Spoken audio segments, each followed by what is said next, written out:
Moe. Si seguís el mundo del manga anime, seguramente te topaste con esta palabra y tenés un entendimiento general de la misma, pero realmente es difícil de definir concretamente. Según el crítico cultural y autor del Moe Manifesto, Patrick Galbraith, la palabra Moe, por lo menos en sus inicios en Japón, se refería a una reacción afectiva de una persona hacia un personaje ficticio, haciendo que lo que determine que es Moe no sea el personaje u objeto de afección, sino que la emoción de la persona que reacciona a dicho objeto.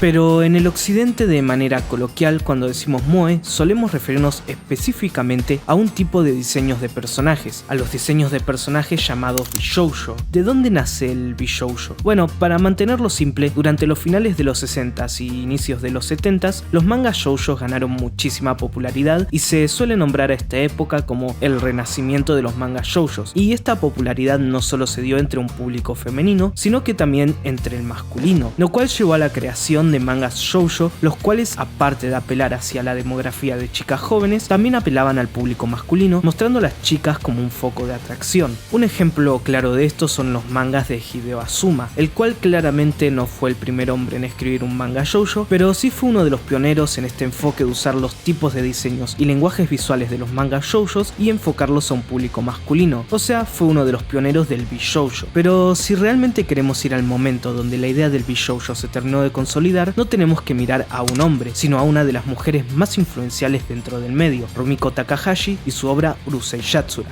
El manga, creado en 1978 y el anime en 1981, ganaron muchísima atracción y se convirtieron en una de las obras más icónicas de la época. Tanto el escritor del Moe Manifesto como otros académicos como Hiroki Azuma, el escritor de Database Animals, marcan a Urusei Yatsura como un antes y un después, especialmente por el efecto que tuvo la protagonista, Lam, en el público, que pasó a ser uno de los personajes de anime más amados de la época, impulsando a toda la comunidad del anime hacia este tipo de diseños. Inmediatamente después del anime de Urusei Yatsura, empezaron a aparecer revistas hechas por fans, las cuales eran el medio de comunicación más importante en lo que a anime se refería en la época, centradas específicamente en este tipo de diseños. Entre ellas estaba Manga Buriko y Lemon People, mientras que otras revistas que no se centraban en esto empezaron a hacerlo, como Animage y Animec. Pero fuera de su valor a nivel histórico, no me interesó mucho Urusei Yatsura. Las comedias románticas episódicas no son mi estilo de anime, pero lo que sí me llamó la atención fue la segunda película,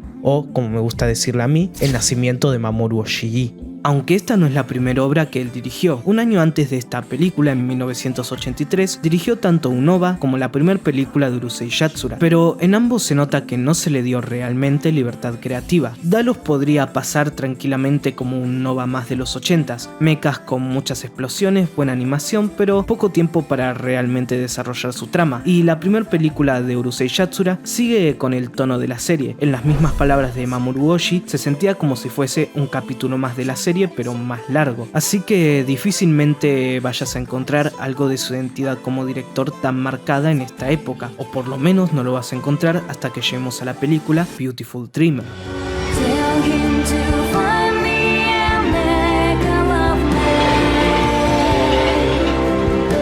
Esta es la primera película en la que le dieron total libertad creativa a Oishi, y se nota en la aplicación de símbolos que aparecerán en sus futuros trabajos, la imagen del tanque que va tomando diferentes significados en sus diferentes obras, el poner a todos los personajes en una habitación haciendo algo en las obras con un cast grande de personajes, el uso de los reflejos para proyectar a los personajes en el mundo que se encuentran, el uso del agua en momentos de introspección o cuando se revela algo, y las famosas escenas en las que recorremos una ciudad mientras se nos revela visualmente información sobre el mundo que rodea a los personajes de la obra, son cosas que se convirtieron en una parte fundamental de la identidad directorial de Mamoru Oshii y se vieron por primera vez en Urusei Yatsura Beautiful Dreamer. Pero para mí lo que hace especial esta película no está en la dirección, sino que también esta es la primera vez que se le dio el guión de una obra a Oishi y realmente supo darle un giro interesante a la idea de la serie. Urusei Yatsura es una comedia romántica episódica. Ya sabemos cómo funcionan estas obras. En los primeros capítulos se nos presentan los personajes y se nos explican sus relaciones, estableciendo una idea de normalidad o un status quo. Y una vez este status quo está establecido, cada capítulo lo altera con un conflicto o situación random mediante las cuales se nos explora la reacción de los personajes ante algo nuevo, para al final del capítulo resolver la situación o el conflicto y volver a la normalidad, repetir este ciclo una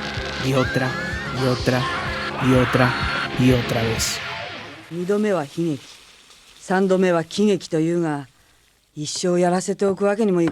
Lo que hace súper interesante esta película es que hasta cierto punto es bastante trágica. Una vez se les da conciencia a los personajes de que todos están viviendo dentro de un loop diseñado para cumplir el sueño de Lum de quedarse atrapada en este instante, todos quieren salir de este loop. Todos tienen sus sueños, los cuales quieren cumplir, y no son ese hermoso día a día que ella quiere. Es más, en el único sueño en el cual de verdad se necesita que ella esté para cumplirse es el de Ataru, pero incluso así ese sueño está muy lejos del mundo ideal que Lum envisionó para ella. El mensaje es claro: si quieren cumplir con el sueño eterno de Lum, entonces todos tienen que renunciar a sus propios deseos, y lo peor de todo es que no tienen opción. En caso de negarse, en caso de siquiera pensar en escaparse de este hechizo, el creador de este mundo de sueños los va a frenar tranquilamente sin ningún tipo de problema. Los creadores de todo esto no van a permitir que este bucle eterno termine. Es más, tienen el poder de hacer que los personajes se olviden de todo, de convencerlos de que no están viviendo en un bucle. Tienen el poder de resetear todo de vuelta al status quo. El final es trágico porque incluso después de luchar con todas sus fuerzas en contra de este sueño, todos los personajes quedan encerrados en el mundo de Lam y están obligados a quererla. Y esta es la segunda cosa que hace súper interesante esta película. Lam no solo es el corazón de Urusei Yatsura, sino que también fue probablemente el personaje más influencial e icónico de los 80s. Pero en esta película ella no solo tiene poco tiempo en pantalla, sino que pasa a ser hasta cierto punto la villana, la razón por la que el resto de personajes están encerrados y nunca van a poder escapar mientras viven a la merced de lo que los creadores de ese mundo quieran hacer con ellos. Mamoru Oshii no era muy fan de la obra original ni del personaje de Lam, o en sus palabras: prepárense para comentarios un poco yikes. El personaje de Lam y la historia escrita por Rumiko Takahashi representa lo que él llama la perspectiva femenina, que dice que los sueños o la realidad no son importantes siempre y cuando la felicidad continúe, perspectiva con la que él no concuerda. Por eso busca hacer la película desde lo que él llama una perspectiva masculina con Ataru, el cual busca lograr un objetivo con su vida y escaparse de este bucle. Independientemente de que si esto tenga que ver o no con el género de la autora, las ideas de Oishi contrastaban totalmente con las de Takahashi, y a él no le gustaba su trabajo. Nos comenta que la segunda película es, hasta cierto punto, como una venganza hacia la frustración que tenía con la primera película que le hicieron dirigir, y ese disgusto era mutuo, no solo con la autora sino que también con los fans de la obra. Rumiko Takahashi decidió no tomar parte de la producción de la película después de escuchar la propuesta de Oishi y discutir con él, y aunque la película no fue un fracaso comercial, la recepción del público fue muy mixta y los fans más devotos de la serie y del personaje de Lam odiaron la película. Oishi recibió muchas cartas de odio y algunas incluso tenían navajas dentro. Aunque el que se haya hecho una película así de experimental con una franquicia extremadamente popular sea algo increíble, nunca se va a repetir algo así, porque todo esto es producto de una industria joven e inmadura. Mamoru Oshii terminó en el cargo de director y guionista porque la persona que estaba a cargo originalmente renunció y no quedaba tiempo. Por más que el autor original no estuviese de acuerdo con el guión y la productora Toho Animation no le gustase la idea, ya no había margen para discutir, así que le dieron el pase verde siempre y cuando pudiese terminar la película a tiempo, ya que solo tenían 5 meses para hacerla. 5 meses para hacer una película es una locura, así que necesitaban a alguien para hacerlo y rápido. Si quieren un poco de perspectiva de lo ridículo que es esto, Tenki no Ko estuvo en producción durante 3 años, Promare durante 4 años y Kaiju no Kodomo durante 5, pero es que ni siquiera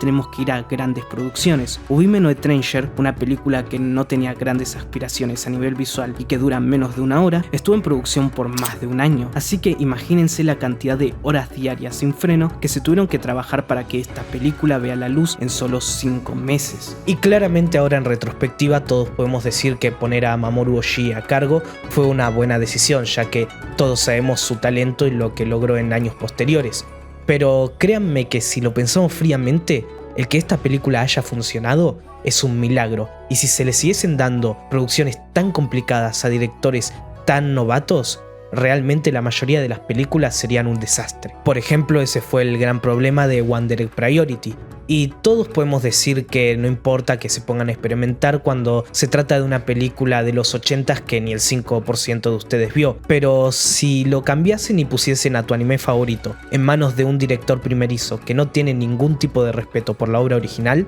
la cosa cambiaría mucho. Al final del día el control limita qué tanto se puede experimentar, pero también hace que las cosas funcionen, que no tengamos que rezarle a un milagro para que las cosas salgan bien. Actualmente estamos muy lejos de la época donde Mamoru Oshii podía dirigir Urusei Yatsura, pero también estamos muy lejos de tener todo el medio controlado, y la verdad que yo lo prefiero así. Y antes de terminar el video me gustaría agradecer a mis Patreons, especialmente a Soge, a Loner y a Adrián Lesname, ya que gracias a ellos este canal sigue estando como está, ya que ahora mismo estoy trabajando y estudiando, así que no tengo tiempo para editar y estoy utilizando el dinero de los Patreons para contratar un editor. En este caso el editor de este video es Ibosu, que van a tener todos sus links abajo en la descripción y la verdad que es un muy buen editor, así que estoy muy contento de trabajar con él. Así que si ustedes quieren hacer que este canal siga vivo o ayudarme a pagarle a Ibosu, ahí está el link en la descripción de mi Patreon. Y ahora sí, eso fue todo por el video de hoy, espero que lo hayan disfrutado, nos vemos en la próxima